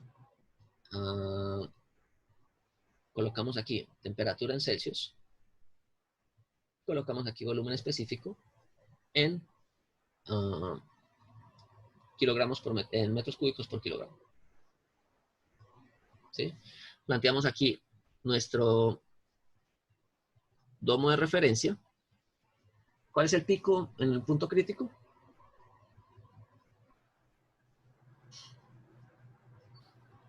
Temperatura del punto crítico del agua. 373,15 grados. 374 más o menos, ¿no? ¿Y cuál es la presión? 22.000 kPa, o sea, 22 megapascales. 22 megapascales, ¿no? Entonces, fijémonos en algo. Las temperaturas y presiones que nos dan en ese ejercicio son ¿qué? ¿Mayores o menores a las condiciones del punto crítico? Menores. Menores, ¿no? Entonces se consideran que son ciclos de potencia o que funcionan en condiciones subcríticas, ¿no? Porque hay ciclos de potencia supercríticos. Entonces, si quieren, busquen ahí en Google y coloquen que ustedes van a encontrar que entre mayor sea las condiciones del vapor de entrada, es más eficiente la caldera, ¿no? Entonces, normalmente se suelen encontrar en la literatura lo que se llaman calderas supercríticas o inclusive ultra supercríticos, creo que hay, o super ultracríticos, no me acuerdo cómo es que es, pero hay unos nombres así medio estrambóticos. Super ultra mega. No, tampoco. Entonces, por ejemplo, comparación de ciclos super y ultracríticos. Bueno, ahí tienen ustedes por si quieren investigar sobre el tema, ¿sí? Entonces, cuando hablamos de que es supercrítico, quiere decir que su temperatura es superior a los 374 grados, ¿no? Aquí estaríamos trabajando con temperaturas supercríticas. En este caso, no vamos a alcanzar esas temperaturas. ¿Listo? Entonces, nosotros vemos que hay dos líneas de referencia que describen todo mi proceso. ¿Cuáles son esas dos líneas de referencia que describen todo mi proceso? La roja y la azul. ¿Cuáles? Las rojas y la azul. ¿Y qué característica tienen esas dos líneas? ¿La temperatura? La presión que se Bueno, entonces en la línea roja, ¿qué presión estamos trabajando? 15 kilopascales. ¿En la roja 15? No, eran 2 megapascales. 2 megapascales, sí. 2 megapascales. ¿Y en la azul? 15, ¿no? Bueno, aquí quedó como la cáscara para el parcial. Esto. Entonces, la línea roja era la de 2 megapascales, ¿no? Vamos a plantear aquí nuestra línea roja. Entonces decimos que esta es la línea de 2 megapascales. ¿Sí? Y que hay una línea de menor presión, que es la línea de 15 kilopascales, ¿no?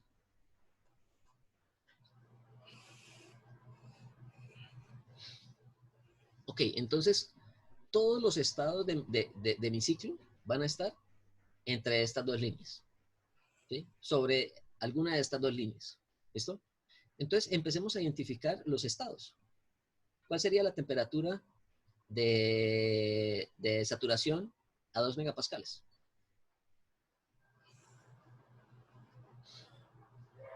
¿A 2 megapascales? ¿Sí? A 2 megapascales, ¿cuál es la temperatura de saturación? Entonces, ahí vamos a empezar a trabajar con las tablas. ¿De la agüita? Para el agua, sí. Va.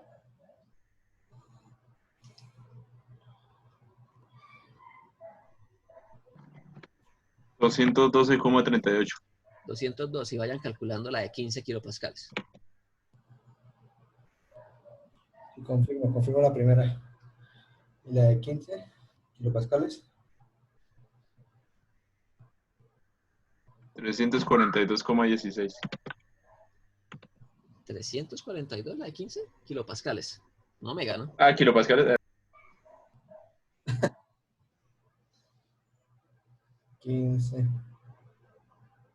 53,97. 53, 54. ¿Listo? Sí. Ok.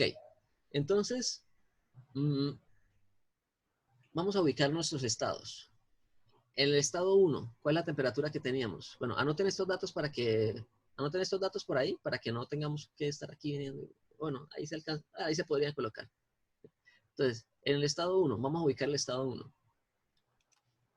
Temperatura. Está sobrecalentado porque está sobrecalentado porque es mayor a la presión, a la temperatura. ¿Qué? Porque su temperatura es mayor a la temperatura de saturación, ¿no? Entonces, al estar por encima de la temperatura de saturación, en el estado 1, que es de 300, ¿qué? 300. Que 300 es acá. Aunque sería más arriba, ¿no? Entonces, 300 es acá. Que nos toca colocar aquí 290. Entonces 390 es acá. Y cortaría con la línea de 2 megapascales. ¿Sí? Vayamos identificando las características de ese estado. Entonces, en 2 determinemos volumen específico, determinemos entalpía. 2 megapascales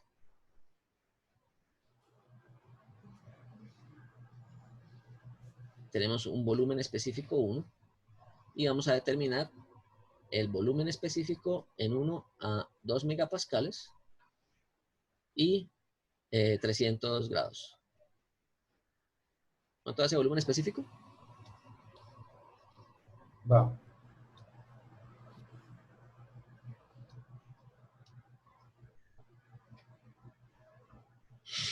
Eh,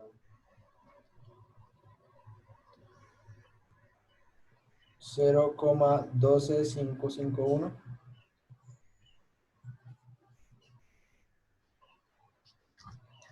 Sí. ¿Y la entalpía? Entalpía 3024,2.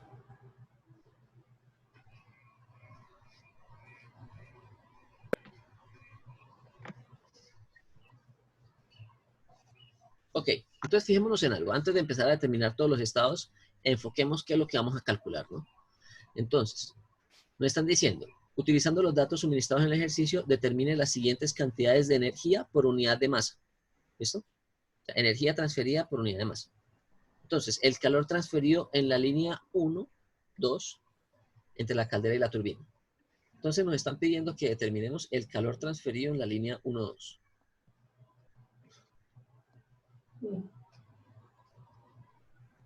O sea, lo que se está transfiriendo al ambiente.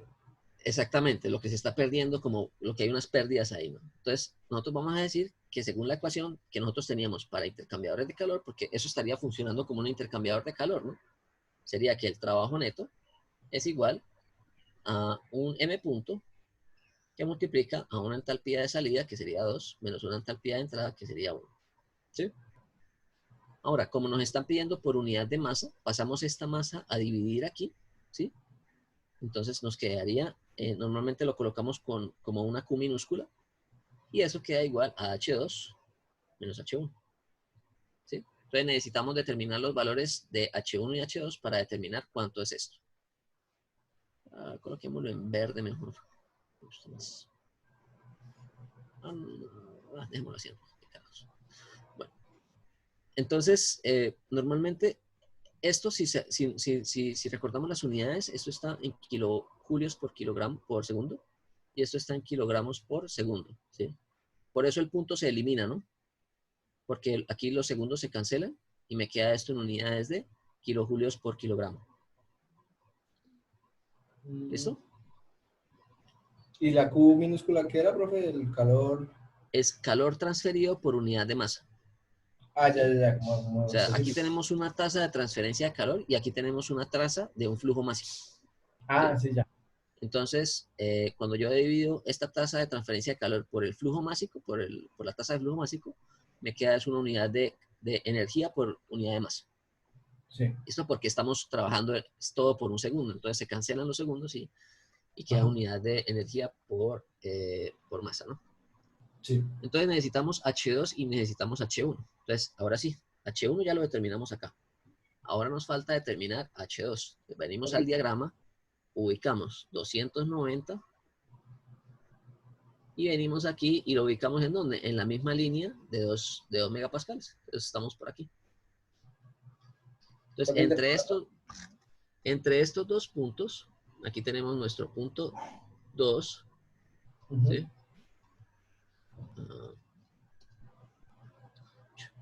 Nuestro punto 2 estaría acá, ¿sí?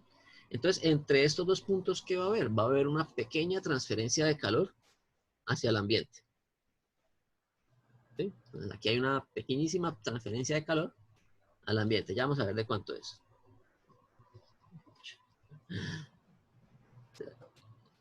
¿Qué pasa si yo le doy con el... Eso. Ok. Profe, ¿y eso siempre pasa cuando hay una disminución de presión?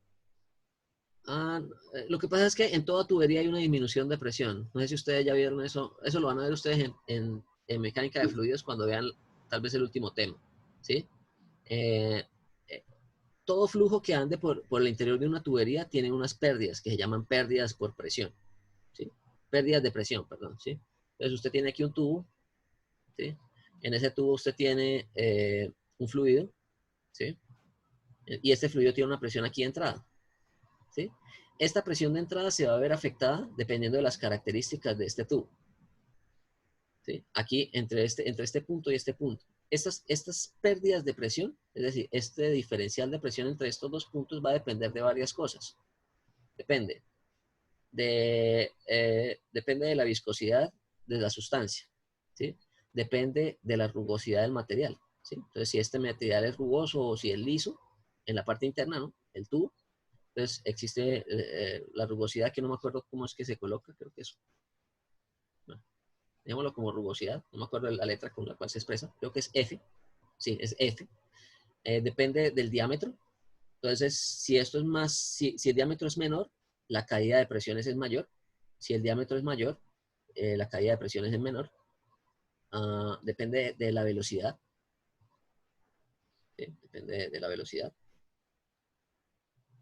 Y creo que depende de algo más, pero ahorita no me acuerdo. ¿Sí? Entonces, dependiendo de las características de que ustedes tengan esta tubería, se puede tener pérdidas de presión. No necesariamente porque haya transferencia de calor. ¿Sí? Puede ser por otros motivos. Por la distancia también. Entonces, si la distancia de su tubería es muy larga, usted también tiene pérdidas de presión. Entonces, aquí por la lista de distancia. Profe, pero si el fluido cuando pierde calor, o bien, bueno, baja la temperatura más bien, él se vuelve más viscoso, ¿no? Sí, efectivamente. Entonces, depende, ¿no? Si es un gas, no. Sí, sí, por eso, no, es un líquido. Si es un líquido, perdón, si es un líquido, no. Entonces, depende de si es líquido o si es un gas. Entonces, en fin. Sí. Bueno, volvamos aquí al tema, ¿no? Entonces, ¿cuánto las características en 2? Entonces, determinemos aquí, ya determinamos el volumen específico, ahora determinamos el volumen específico en 2 a 2 megapascales de 290 grados. Ahí tienen que interpolar 0.1227. 0.1227. Entonces, hay una pequeña caída ahí del volumen específico por kilogramo y la entalpía 2. 3000,02. 3000, listo. Ok, Hay que entonces interpolar, ¿verdad? ahí hay que interpolar, sí, tienen que interpolar. Ahí, por eso también para que practicaran ahí después cuando hagan el otro ejercicio, lo calculan para 14, o sea, pueden hacer el mismo ejercicio, pero si quieren, digamos, ahí practicar la interpolación doble, lo hacen para los unos 1,9 megapascales, ¿listo? Que ese no está en las tablas, ¿sí? Uy, Aquí sería con 1,9, el ejercicio como tal está a 1,9, entonces háganlo 1,9 sí toca doble, ¿no? para que hagan interpolación doble, ¿sí? Y aquí sería a 14 también para que lo hagan la interpolación doble. Bueno, ok. Entonces, ¿cuánto da el calor en la línea 1, 2? 3000 menos ¿qué? Menos 3000 ¿qué? ¿100 qué? ¿O 3024? 3000, sí, 3024, ¿Cuánto da entonces eso? menos 23,98. ¿Tiene sentido que sea negativo? Sí. Sí, porque el sistema Sí, está porque va saliendo, ¿no? Está pegando. saliendo, ¿no? Entonces, efectivamente, el signo nos está confirmando lo que esperábamos nosotros, ¿no? Que hay una pérdida de energía en forma de fuga térmica. ¿Listo? Ok. Ahora vamos a la turbina. Bueno, nos quedan ahí 5 minuticos para que hagamos el análisis en la turbina. Uy, el análisis de la turbina es un poco más largo, pero bueno, no pasa nada. En la turbina, trabajo de turbina. Ok, el trabajo de la turbina. Entonces, vamos allá a la ecuación de trabajo producido en una turbina. Y teníamos que era igual a la masa por una entalpía de entrada, que en este caso es H2, menos una entalpía de salida H3. ¿Listo?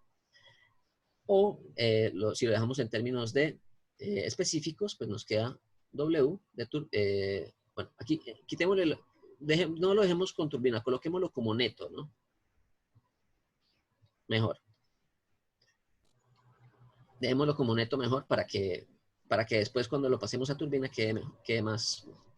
Bueno, como lo estamos dejando neto, no le estamos indicando dirección, ¿sí? Así como aquí tampoco le indicábamos, aquí estábamos neto, pues no le estamos indicando todavía la dirección del ejercicio, ¿sí? Pues, pasemos la turbina, pero sin alterarle aquí el símbolo, ¿no? Porque todavía no le hemos definido la dirección en la que está ocurriendo. Entonces, si no le hemos definido la dirección, ¿qué expectativa tenemos de ese W? ¿Que nos dé positivo o que nos dé negativo? Entonces, el trabajo en la turbina estaría que saliendo o entrando. Saliendo. Está saliendo. Y Saliendo. habíamos dicho que según la convención de signos, cuando el trabajo está saliendo, ¿es positivo o negativo? Positivo. Listo. Entonces, esperamos que esto nos dé un valor positivo. H2 ya lo tenemos, nos falta H3. H3 lo vamos a calcular con la calidad, ¿no? Entonces, ahí nos están diciendo que H3 tiene una calidad que es del 90%, ¿no?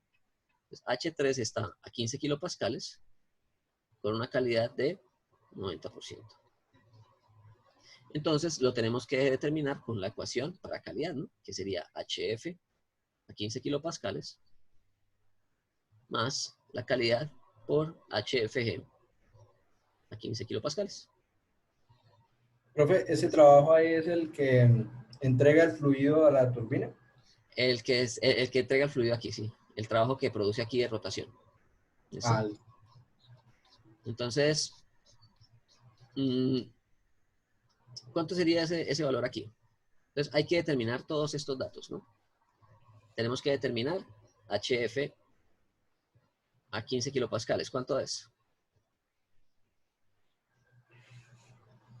Ahí a contrarreloj. Mientras unos van calculando este HF, otros el HFG, por favor.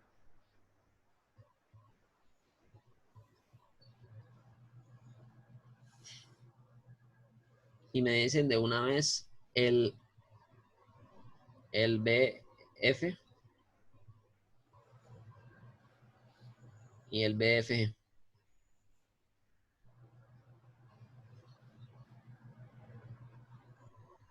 ¿De los H cuánto dan? Pues vayan a las tablas de saturación, ¿no? El HF es 225.94. El HFG 2372.3. El BF es 0.001014 y el BG 10.02.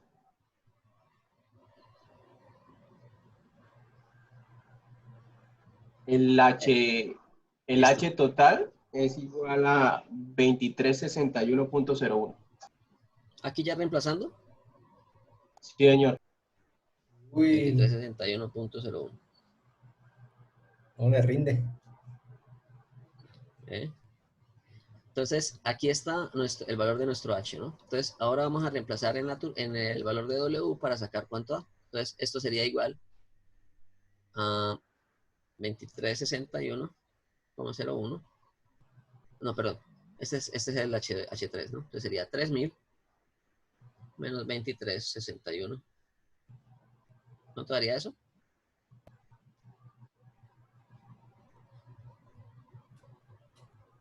¿600 qué? 638.99. 99. 239, sí. Entonces, fijémonos que esta es la cantidad de energía que estamos produciendo por unidad de kilogramo a través de ese sistema. Vamos a determinar de una vez aquí un valor que quiero que saquemos, que es el siguiente. Vamos a sacar el valor de el B, ese es el 3, ¿no? El B3, ¿sí? Entonces también esto va a ser BF más la calidad por BFG. Pero fijémonos en algo. BF comparado con BFG es casi que insignificante, ¿no? O sea, no altera en casi nada este valor de BFG, lo altera por allá en una tercera casilla. Entonces vamos a decir que esto es aproximadamente igual a X por BG. ¿Listo? Pues ¿cuánto daría? Sería 0,9 por BG, que sería este valor, 9,1. No. O sea, ahí se puede tomar como si fuera vapor saturado, profe. No, no, 9,01. no. Estamos sacando esto, no porque estamos multiplicando aquí por una calidad que es del 90%.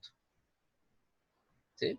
Recordemos que el volumen específico en una mezcla es el volumen del líquido más la calidad por la diferencia de los volúmenes, ¿no? ¿El 9, cuánto? 9,018.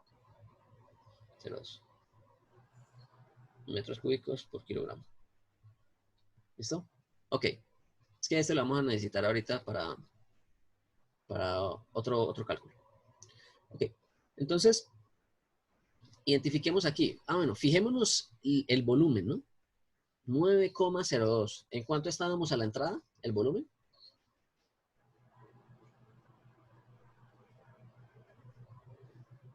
$0,12. Entonces, ¿en cuánto se expandió ese gas? Bastante. Entonces, imaginémonos lo siguiente. Imaginémonos que tenemos 1 kilogramo de ese gas.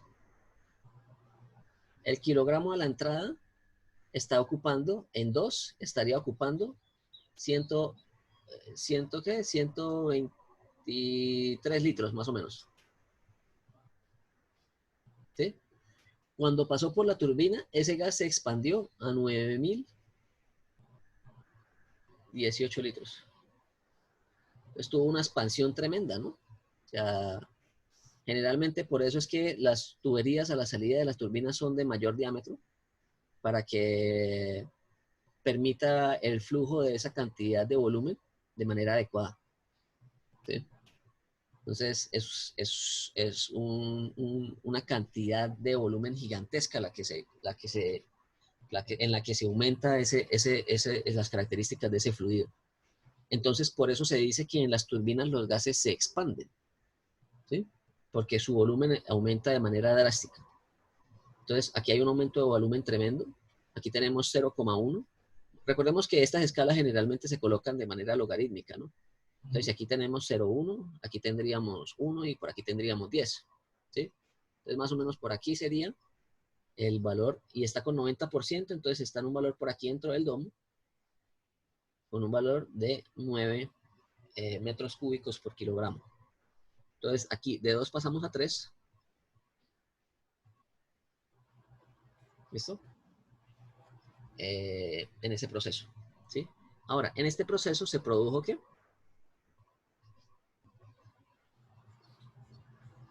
Expansión. Un trabajo, ¿no? Un trabajo en la trabajo. turbina.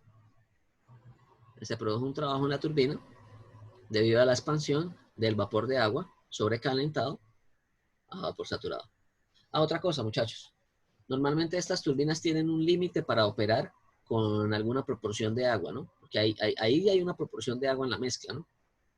Entonces, normalmente las turbinas tienen una capacidad máxima de operar con agua, ¿sí? Que es superior al 90%. ¿Sí? Entonces, por debajo del 90% puede empezar a producir problemas de cavitación y otro tipo de cosas. Bueno, muchachos, ahora queda determinar la energía. Identifiquemos los datos solamente. Entonces, identifiquemos aquí dónde estaría el punto 4. Entonces, ¿cuáles son las características del punto 4? Este es el punto 3. ¿El punto 4 qué temperatura tiene? 45, ¿no? 45 y está a una presión de 15 kilopascales. Entonces, ¿en qué condición está? Líquido comprimido. Está en líquido comprimido, ¿no? Entonces estamos por aquí, debajo de la temperatura de saturación, 45 grados, y en la línea de 15 kilopascales. Entonces este sería nuestro valor 4. ¿Sí? Y vamos a identificar aquí los datos de 4. Bueno, dejémoslo ahí, ¿no? Falta 5, ¿no? Entonces, 5, ¿a qué presión está? Perdón, 5, ¿a qué? Sí, ¿a qué presión está? Pues habíamos considerado que no había pérdidas de presión en la caldera, ¿sí? 2 megapascales.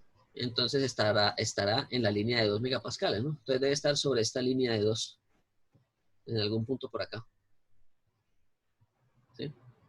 Yo no creo que alcance los 54 grados, ¿saben? Habría que mirar eso. Pero, pues como ya faltan 5 para las 4, muchachos, vamos a dejar ahí. Traten de desarrollar lo que falta. Entonces, calculen. Les voy a dejar de tarea. Calcular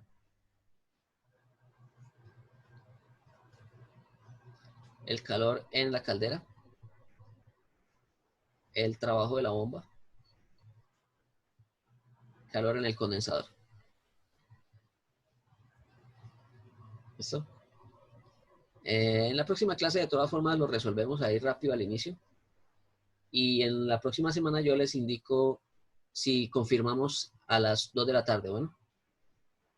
Es que necesito cuadrar con los dos grupos para que no vaya a haber problemas después, ¿listo? Listo, profe. Y les voy a pedir que calculen algo adicional para que, como alguien dijo que esa transformación de energía era muy pequeña, quiero que hagan eso. La eficiencia de un ciclo me va a decir de la energía que yo suministré, cuánta energía aproveché. Entonces, básicamente lo que me está diciendo es lo siguiente. De la cantidad de energía que entró, que en este caso sería el calor de la caldera, ¿cierto? Es la que está entrando. Y estoy yo produciendo un trabajo neto. ¿Sí? ¿De cuánto es ese trabajo neto? ¿Cuál es el trabajo neto alrededor del ciclo? El trabajo que sale de la turbina Un trabajo en la menos turbina, el de la ¿cierto? bomba. Un trabajo en la turbina menos un trabajo de la bomba. Entonces, traten de hacer ese cálculo y se van a dar cuenta que la eficiencia es bastante baja. ¿Listo? Y en la próxima clase yo les sigo hablando un poco sobre esa eficiencia. Pero quiero que adelanten eso para que en la próxima clase sea más rápido el cálculo de los datos, ¿no? Entonces, quiero que hagan eso y quedamos ahí, muchachos. Bueno. Muchas gracias. ¿Listo? Entonces, ¿alguna duda, alguna pregunta? Hoy fue el lanzamiento del cohete, ¿no? Para Marte. Sí. Madrugados. Entonces, yo no lo vi a ratos porque estaba en clase, entonces me tocaba con un ojo desviado ahí en la pantalla, pero bien interesante, ¿no? Profe, ¿hasta dónde es que entra el parcial? Hasta aquí prácticamente. Ujú. Hagan los ejercicios. O Yo les sea, dejé unos, ¿entra eficiencia? eh, para la eficiencia es un cálculo básico. Esto es todo lo de Bueno, eficiencia. se puede ver. Profe, otra cosita, ¿usted ya subió el taller para practicar? Bueno, sí, el taller yo se lo subí, pero entonces les iba a decir lo siguiente. Yo en este momento tengo una carga laboral muy grande. Entonces, No, para no, este es ciclo, para estudiar nosotros. no, sí, por eso, pero Realmente yo lo cogía para estudiar. para este ciclo, el taller no lo voy a recibir como nota, ¿bueno? Porque ni siquiera he sido capaz de calificar el taller anterior. Y tengo nota retrasada y otras cosas, entonces, pues, venimos al tema de los cátedras, ¿no? Entonces, estoy trabajando Sí. de más de la capacidad que tengo de tiempo y de la capacidad de remuneración también, ¿no? Entonces, Otra cosa, profe, si me pongo a colocar del talleres, pues taller, yo me hago el harakiri. del taller ¿saldrá el parcial? Me imagino yo, ¿no? Si lo hacen a conciencia, sí. Yo creo que con lo que está en el taller es suficiente. Ah, ok, perfecto. Sí, es que tenía pensado estudiar de ese ¿Listo? taller. Entonces ahí en el taller hay bastantes ejercicios, entonces yo les coloqué una lista de ejercicios para la parte de sistemas cerrados y otro para volúmenes de control. Entonces, si tienen dudas o algo, pues ahí me las pueden hacer el fin de semana. ¿Sí? Entonces ahí tienen una semanita para que lo hagan. Yo creo que con una semana es suficiente. Listo, profe. La idea era que ya vinieran trabajando sobre los ejercicios, ¿no? O sea, no esperen a que yo les dé los ejercicios para que empiecen a estudiar. Entonces, siempre váyanlo trabajando siempre desde antes porque pues, yo les dejo unos ejercicios que yo creo, ¿no? Pero ustedes también deben hacer el esfuerzo de buscar ejercicios para la prueba. Entonces, lo importante es que sepan aplicar el concepto de primera ley a cualquier sistema. Yo les podría a ustedes colocar cualquier sistema. Ustedes tienen que identificar dónde colocan la frontera, si es abierto, si es cerrado, dónde hay calor, si hay un trabajo, si hay trabajo de frontera, si el trabajo es de una resistencia eléctrica, ¿sí? Si está entrando energía, si está entrando un flujo, entonces, ¿cómo es la energía que entrega ese flujo al sistema? Ese tipo de cosas. Eso es lo más importante que realmente que ustedes sepan utilizar las ecuaciones, porque si nos damos cuenta, las ecuaciones son multiplicaciones, sumas y restas. Lo importante es la parte analítica. ¿Listo? Listo, profe. Bueno, muchachos, quedamos así. Que tengan buen fin de semana y buena tarde. Muchas gracias, profe, igualmente. Bueno, nos vemos. Chao, pues. Profe, profe, este video usted lo sube a Ya hoy. en media hora lo subo. Ajá. Listo, profe, gracias. Bueno, chao. Listo, profe, gracias. Chao.